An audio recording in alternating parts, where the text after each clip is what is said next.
নমস্কার, আমি কৃষ্ণা। বং ইন বের আরেকটি নতুন ভিডিওতে আপনাদের সবাইকে স্বাগত জানাই। আশা করি আপনারা সবাই খুব ভালো আছেন। এখন রাত বাজে 12:30। আজকের শিফটে আগে ব্রেক নেওয়ার সময়ই পাইনি। এতক্ষণে আমার সব পেশেন্টসগুলোকে সেটেল করে এবার এলাম ব্রেক রুমে। মোটামুটি আমার সব কলিগসদের ব্রেক হয়ে গেছে।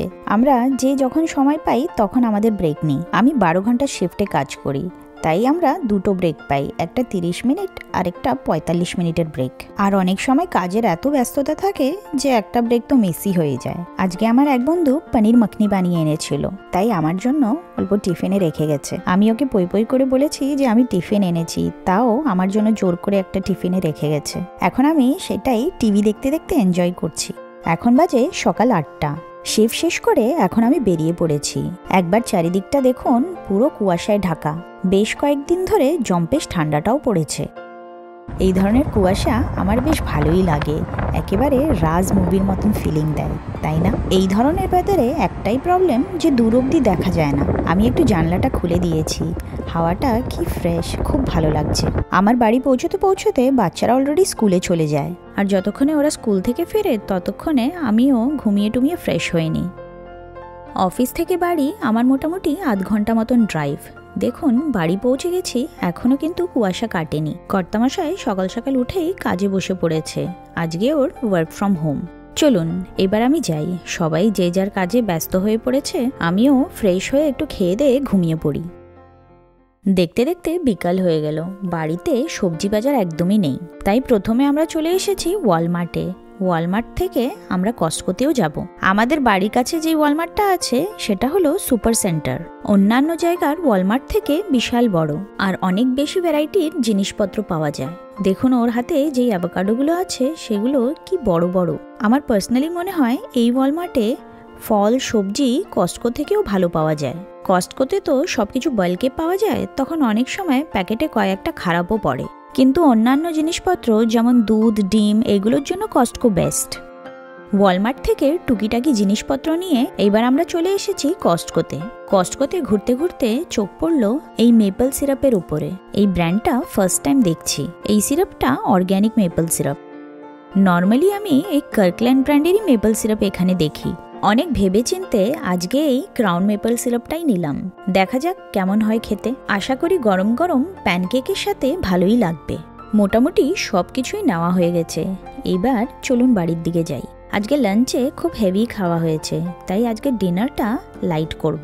আজকে কস্টকো থেকে নিয়ে এসেছি এই পানেরা ব্রেডসের ব্রকলি চেডার স্যুপ। আজকে ডিনারে স্যুপই খাবো। এমনি নর্মালি আমি স্যুপ বাড়িতেই বানাই। দেখা যাক এটার টেস্ট কেমন। আজকে কস্টকো থেকে এই মিষ্টি তেঁতুলের বক্সটা কিনলাম। এটার দাম পড়েছে $499।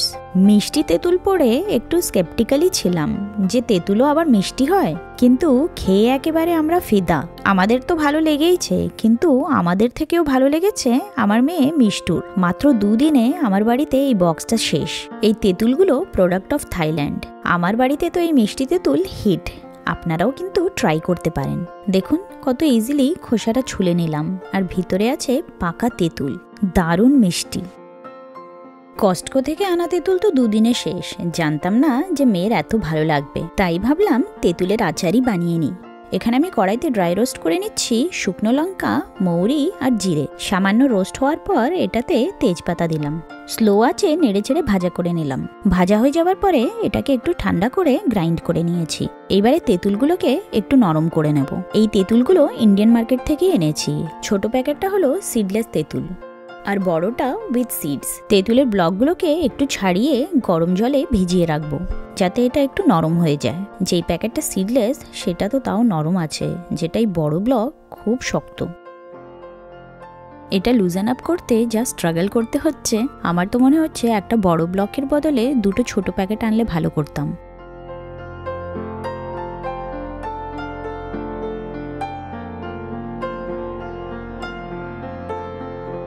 এখানে আমি কড়াইতে 1 কাপ মতন তেল নিয়ে নিলাম। আমি সর্ষের তেল ইউজ করছি। তেলটা গরম হওয়ার পরে এটাতে আমি দিয়ে দিচ্ছি 5 ফোড়ন। 5 ফোড়নটা ভালো করে ভাজা হয়ে যাওয়ার পর এটাতে আমি দিয়ে দেব গরম জলে ভিজিয়ে রাখা তেঁতুল। কড়াইতে তেঁতুল ঢালার পর এটাকে ভালো করে মিক্স করে নেব। এই তেঁতুলের ভ্যারাইটি যেটা আমি এনেছি প্রচণ্ড টক, তাই ভালো পরিমাণে নুনও দিতে হয়েছে। ভালো টেস্ট আর ফ্লেভারের জন্য আমি অল্প অল্প এটাতে জিরে গুঁড়ো, ধনে গুঁড়ো, লঙ্কা আর একটু হলুদও দিয়েছি। আগের বছর যখন দেশে গেছিলাম আমার মা আর শাশুড়ি মা কত রকমের আচার মোরব্বা আমাদের জন্য বানিয়ে রেখেছিল। এবারে এটাতে দিয়ে দিলাম 1 কাপ মতন ব্রাউন সুগার। মেশানোর পর অল্প চেখে দেখলাম এখনও মারাত্মক টক, 1 কাপ চিনিতে কিছুই হয়নি। এবারে আরও 1 কাপ মতন ব্রাউন সুগার মিক্স করলাম, চিনিটা ভালো করে মিশিয়ে নিলাম। এখানে গ্যাসের আঁচ কিন্তু লো টু মিডিয়ামে আছে, যেহেতু এত পরিমাণে মিষ্টি আছে, যদি গ্যাসের আঁচ হাই থাকে তখন আচার খুব তাড়াতাড়ি পুড়ে যাবে। শেষে অ্যাড করে দিলাম ভাজা মশলাটা। ওকে টেস্ট করালাম, ও তো বললো একদম পারফেক্ট হয়েছে, কিন্তু আমার টেস্ট হিসাবে আমার এখনও টক লাগছে। পরের দিকে আরও 1 কাপ মতন ব্রাউন সুগার অ্যাড করেছি, যেটা ভিডিও করতে একদমই ভুলে গেছি, তাই আপনারা আপনাদের টেস্ট হিসাবে মিষ্টি কম বেশি করতে পারেন। এবার আমার তেঁতুলের চাটনি একেবারে ডান, খেতেও কিন্তু খুব দারুণ হয়েছে। আপনারাও এইভাবেই তেঁতুলের আচার বাড়িতে খুব ইজিলি বানিয়ে নিতে পারবেন। যদি আপনারা কেউ আমার রেসিপি ফলো করে বাড়িতে বানান তখন আমাকে কমেন্টে নিশ্চয়ই জানাবেন। আজকে আমার ছুটি, তাই বাড়িতেই আছি। বাচ্চারা স্কুলে যাওয়ার জন্য একদম রেডি। আমাদের এক নেবারের সাথে আমরা কারপুল করি, তাই আজকে বাচ্চাদের ড্রপ করার টার্ন ওদের। 10টার দিকে আবার আমাদেরও যেতে হবে। ইভু আর মিষ্টুর স্কুলে অ্যাওয়ার্ড ফাংশন আছে। ভাগ্যিস আজকে আমার ছুটি। এনিওয়েজ আমার তো নাইট ডিউটি, ছুটি থাক বা না থাক আমি তো অ্যাটেন্ড করতে পারতামই। We encourage all students to attend school regularly, as consistent attendance has been linked to greater growth academically, socially, and emotionally. We will start with our first grade Outstanding Attendance Awards. So our first grade teachers will come up, and the teachers will read the students' names from their classes that are receiving the award. The students will then come to the stage to receive their award.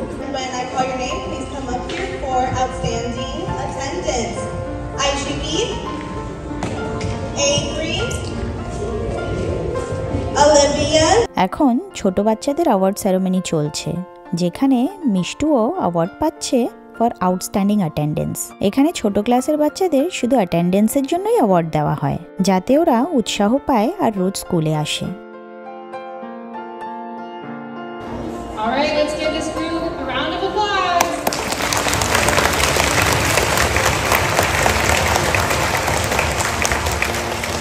Great, if you are one of their parents and you would like to get a little bit closer to take a picture, you're welcome to come up here for just a second and take a picture. All right, so students, hold your paper up, and then families are going to be looking at you and say cheese. এবার প্রিন্সিপালও প্যারেন্টসদের সবাইকে ডেকে নিয়েছে, যাতে বাচ্চাদের এই proud মোমেন্টটা সবাই capture করতে পারে। এখানে মিষ্টুকে দেখুন, ওর বাবা ক্যামেরাতে ছবি তুলছে, কিন্তু ক্যামেরার দিকে ও তাকাবে না, এত শাই। ছোট বাচ্চাদের অ্যাওয়ার্ড সেরেমনি হয়ে যাওয়ার পর ওরা ওদের ক্লাসে চলে গেছে। এখন এখানে চলছে বড় বাচ্চাদের অ্যাওয়ার্ড সেরেমনি।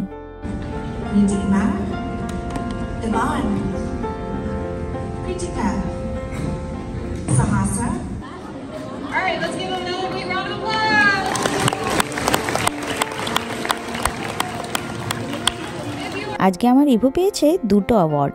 একটা হচ্ছে আউটস্ট্যান্ডিং অ্যাটেন্ডেন্সের জন্য, আরেকটা হচ্ছে প্রিন্সিপালস অনার রোল। এখন এই বাচ্চারা যে সার্টিফিকেট নিয়ে দাঁড়িয়ে আছে, এটা ফর আউটস্ট্যান্ডিং অ্যাটেন্ডেন্স। এখানে ক্লাস 5 থেকে 7th গ্রেডের বাচ্চারা আছে। Next we have our honor roll awards. This award is earned by achieving a grade point average of 3.0 or better and having no grades on their trimester 1 report card below a C. So we will start with 5th grade honor roll recipients. For Ms. Noon's class, Nithya. And having no grades on the trimester 1 report card below an A minus. So from 5th grade, for principal's honor roll, we have For Ms. Noon's class, Song, Iman, Medina, Sukhveer. এখন বাচ্চারা যে award পাচ্ছে ওটা first সেমিস্টারের জন্য পাচ্ছে। আর performance based অ্যাওয়ার্ডের মধ্যে 2টো award আছে, একটা হচ্ছে অনার রোল আর একটা হচ্ছে প্রিন্সিপালস অনার রোল। অনার রোলের ক্রাইটেরিয়া তো আপনারা প্রিন্সিপালের মুখে শুনলেনই, আর প্রিন্সিপাল অনার রোলের ক্রাইটেরিয়া হচ্ছে জিপিএ 3.7 অর অ্যাবাভ। অ্যাওয়ার্ড ফাংশনের 2 দিন বাদেই কনসার্ট ছিল, তাই এই ভিডিওতে আমি কনসার্টের শোটাও অ্যাড করে দিলাম। এই কনসার্টের জন্য লাস্ট 2 মাস ধরে বাচ্চারা প্র্যাকটিস করছে। আজকে ওদের ফার্স্ট লাইভ পারফরমেন্স। কনসার্টে ইভু বাজাবে পারকাশন। পারকাশনে আজকে ওর ইনস্ট্রুমেন্ট হলো ড্রামস। স্কুল হলে আমরা অডিয়েন্সে বসে পড়েছি। একটু বাদেই পারফরমেন্স শুরু হবে। বাচ্চারাও ব্যান্ডে পারফরমেন্স করার জন্য নিজের নিজের জায়গায় বসে পড়ছে। ইভুর এটা ব্যান্ডে ফার্স্ট পারফরমেন্স, তাই আমরাও খুব এক্সাইটেড।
কোরাস সং হয়ে যাবার পর এখন ইভুদের ব্যান্ডের টার্ন।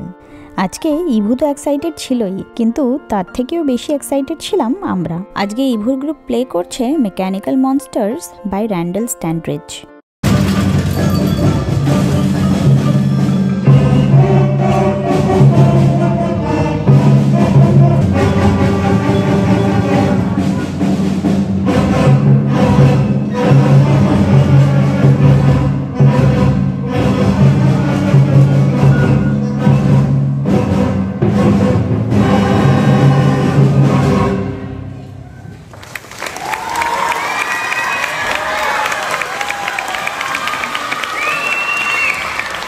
স্টেজ থেকে নামার আগে ইভুর বাবা ওর কটা ওর বন্ধুদের সাথে ছবি তুলে নিল। আজকে কনসার্টে প্রত্যেকটা পারফরমেন্স দারুণ ছিল, আমরা সবাই খুব এনজয় করেছি। দেখুন বাড়ির পথে যেতে যেতে আমাদের কমিউনিটিতে কয়েকটা বাড়ি কি সুন্দর সাজিয়েছে। দেখুন এই বাড়িটা ক্রিসমাসের ডেকোরেশনে একেবারে ঝলমল করছে। দেখতে দেখতে ক্রিসমাসও চলে যাবে, তারপর আসবে নিউ ইয়ার। দেখতে দেখতে বাচ্চাদের উইন্টার ভ্যাকেশনও শেষ হয়ে যাবে। তারপরে এই উইন্টার সিজনে 2-3 মাস আর কিছুই থাকবে না। এই সময়টা আমার মনে হয় বছরের বোরিং টাইম।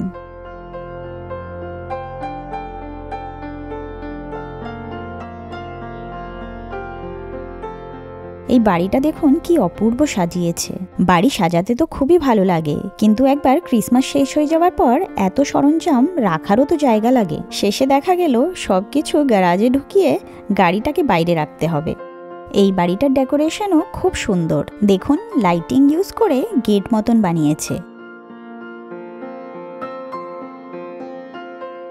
এখনকার নতুন বাড়িগুলোতে তো চিমনি নেই, তাই এখানে জানলার উপরে সিঁড়ি লাগানো হয়েছে, যাতে সান্টা ক্লজ ঘরের ভিতরে ঢুকতে পারে আর বাচ্চাদের প্রচুর গিফটস দিয়ে যেতে পারে।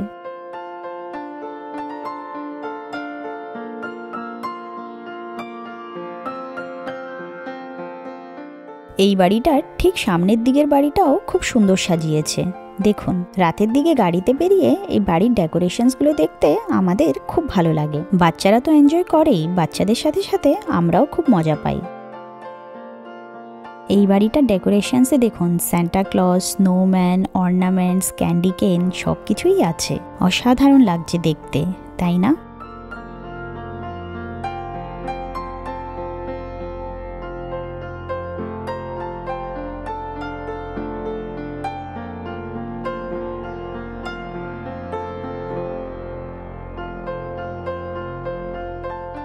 এইভাবে আমরা আমাদের ক্রিসমাস এনজয় করলাম।